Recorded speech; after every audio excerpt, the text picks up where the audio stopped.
Bienvenue à l'écolieu du Renard Perché. C'est une ferme des années 1900 au col des Bagenelles, sur la commune du Bonhomme. Elle est sur 3 niveaux, avec une partie rénovée en gîte et salle pour accueillir les stages.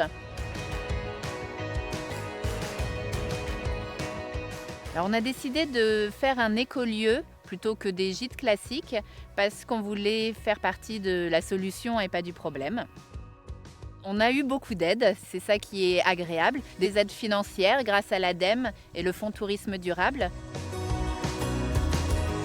Parmi les éléments que l'on a pris en compte pour construire cet écolieu, il y a d'abord eu la salle qu'on a créée pour pouvoir accueillir les groupes et notamment travailler beaucoup sur l'isolation de cette salle afin qu'elle puisse rester bien chaude en hiver et bien fraîche en été. Et pour ça, on a eu recours à de la laine de bois. On a essayé de rendre à la nature les parties qu'on pouvait rendre à la nature, donc notamment on a planté pas mal d'arbres. On a aussi créé un pavillon de compostage qui est à double emploi. C'est un pavillon de compostage et une serre. Pour tout ce qui est problématique à venir, il y avait évidemment la question de l'eau. On a pu aussi acquérir plusieurs bacs de récupération d'eau de pluie pour justement pouvoir arroser le potager, quelles que soient les conditions climatiques et les restrictions d'eau. On a mis en place un poulailler. Ça permet de mettre de la vie sur place et qu'on ait des œufs frais. On essaye aussi d'être vraiment inséré dans l'économie locale, de limiter tout ce qui va être notre impact au niveau des emballages et des produits utilisés.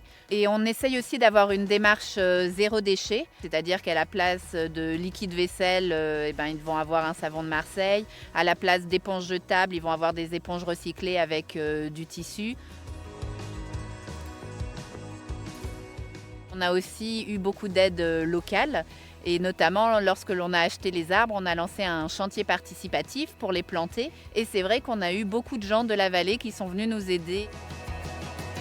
Il y a évidemment énormément de projets. Parmi les projets proches, il y a continuer à aménager le potager, sans doute lancer une forêt-jardin, peut-être essayer de créer une mare avec toute la biodiversité que cela pourrait apporter. Continuer à améliorer l'isolation du lieu. On a des chantiers à perte de vue.